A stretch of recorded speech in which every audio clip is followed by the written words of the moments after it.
बिस्मिल्लाहिर्रहमानिर्रहीम। माहवारी की बेकायदगी की 15 वजूहात और इलाज। हार्मोन्स में गड़बड़ माहवारी में बेकायदगी की वजह बनती है। अगर ख़वातीन मुसलसल किसी बीमारी में मुब्तला हैं, जैसे बुखार, टीबी या फिर थायराइड वगैरह, तो ये भी माहवारी में बेकायदगी की वजह हो सकती है। अगर ख़वातीन में जिस्मानी सरगर्मी ना हो, वो बिल्कुल आराम की हालत में रहती हों, तो ये भी माहवारी की वजह बन सकती है। ज़्यादा माने हमल अदवियात और गोलियों का इस्तेमाल माहवारी को भी मुतासर कर सकता है।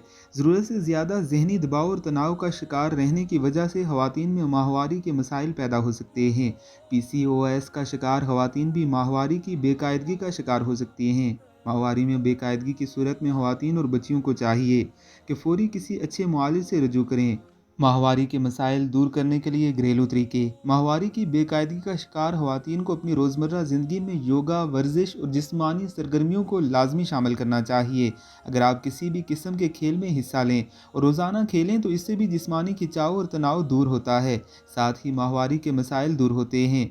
अगर आपकी माहवारी के दिन चल रहे हों, तो ऐसे में कोई भारी चीज़ ना उठाएं। ऐसी वर्जिश ना करें जिससे माहवारी में नुकसान हो।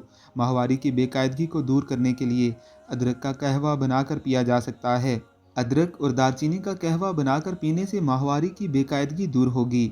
माहवारी के दौरान अगर दर्द की शिद्दत ज़्यादा हो, तो अदरक का कहवा पीने से दर्द दूर हो जाता है। माहवारी की बेकायदगी दूर करने के लिए आपको ज़हनी दबाव और तनाव से दूर रहना होगा। खुद को पुरसकून रखना होगा। अपने खाने पीने का ख्याल रखें।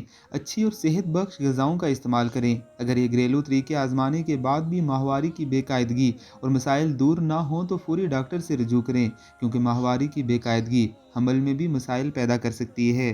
मज़ीद अच्छी वीडियोज़ के लिए आपने हमारे चैनल को ज़रूर सब्सक्राइब करना है।